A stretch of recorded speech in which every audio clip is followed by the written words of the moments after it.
সকাল সকাল বাজার নিয়ে এসেছে। আর দেখো বাজারটাকে আমি সুন্দর করে এখানে গুছিয়ে রেখেছি। কুমড়ো, ফুলকপি, বাঁধাকপি, মটরশুঁটি, বেগুন, গাজর, টমেটো, শিম, উচ্ছে, আর এখানে আছে লঙ্কা, আদা, পেঁয়াজ কলি, ধনেপাতা, পালং শাক, আর এটাও পালং শাক, 2 আঁটি পালং শাক এনেছে। আর এখানে আছে আলু আর পেঁয়াজ। তো এই হচ্ছে বাজার। এখন বাজারগুলোকে আমি সমস্ত ভালো করে গুটিয়ে রাখবো। গুড মর্নিং এভরিওয়ান, কেমন আছো সবাই? আমরা তো ভালোই আছি। তো সকাল সকাল চলে এলাম ব্রেকফাস্ট বানাতে। আর এখন বাজে 10টা। খিদেও পেয়ে গেছে খুব জোর, তো ভাবলাম ব্রেকফাস্টটা বানিয়ে নিই। তো এখন দেখো গরম গরম বেগুনি ভাজছি। তো শীতকালে তো বেগুনি খেতে বেশ ভালোই লাগে। আর অনেক দিন পর আজকে বেগুনি ভাজলাম। তো দেখো কতগুলো বেগুনি ভেজেছি। তো এতগুলো বেগুনি এখন এই মুড়ির সাথে নিয়ে আমরা খাবো। তো একটা বাটির মধ্যেই মুড়ি নিয়েছি, আমাদের মা মেয়ে দুজনারই হয়ে যাবে। একটা বাটি থেকেই খেয়ে নেবো। তো আজকের ব্রেকফাস্ট হলো গরম গরম বেগুনি আর মুড়ি। তো কারা কারা আমার মতন বেগুনি খেতে ভালোবাসো?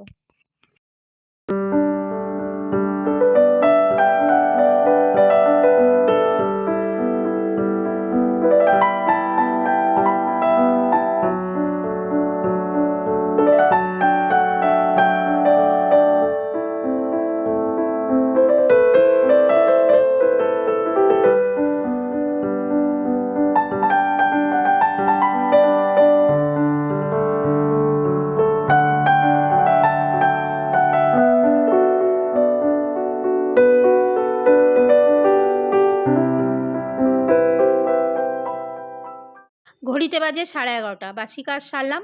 বাসি কাজ সেরে রান্নাঘরে এলাম রান্না চাপাতে। তো একদিকে চাপিয়ে দিয়েছি ভাত, আর একদিকে চাপিয়েছি শাক। তো পালং শাকে বেগুন আর শিম দিলাম। আর আমার মনে হচ্ছে সিলিন্ডারটা শেষ হয়ে আসছে জানো।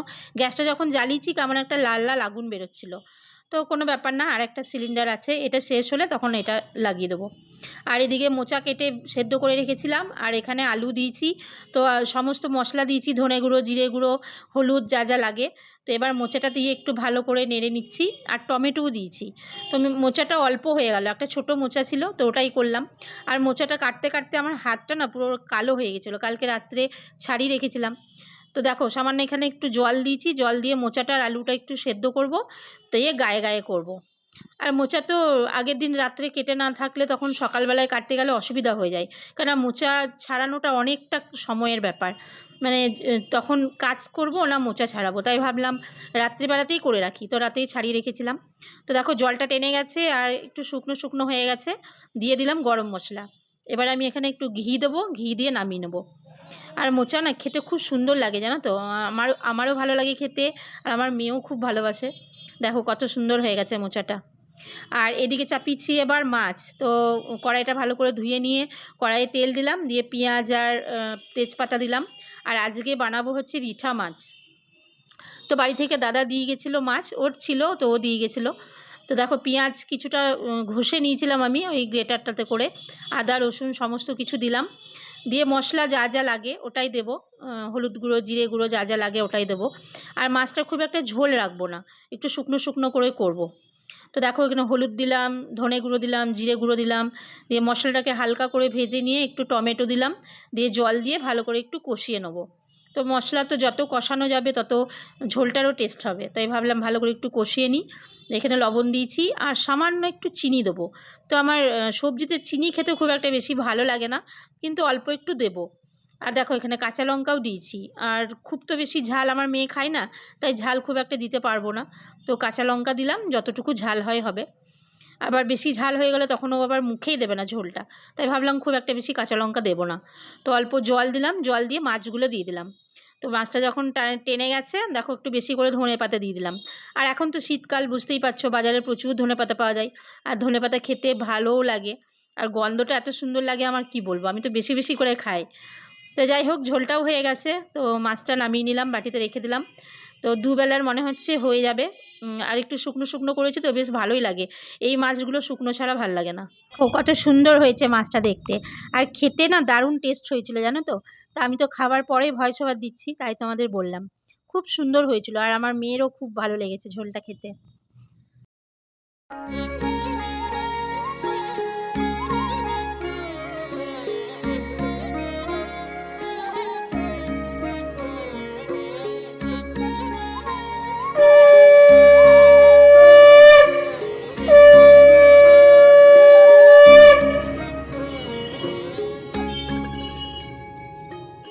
এভরিওয়ান, এখন বাজে সন্ধ্যে 5:30। তো এই যা সন্ধ্যা দিলাম, সন্ধ্যা দিয়ে বসলাম দেখো 1 কাপ গরম গরম লাল চা নিয়ে। আদা দিয়ে করেছি, আর আদা দিয়ে না লাল চা খেতে আমার খুব ভালো লাগে। আর আজকে বাইরে যা ঠান্ডা তোমাদের কি বলবো, হাত পা পুরো জমে যাচ্ছে।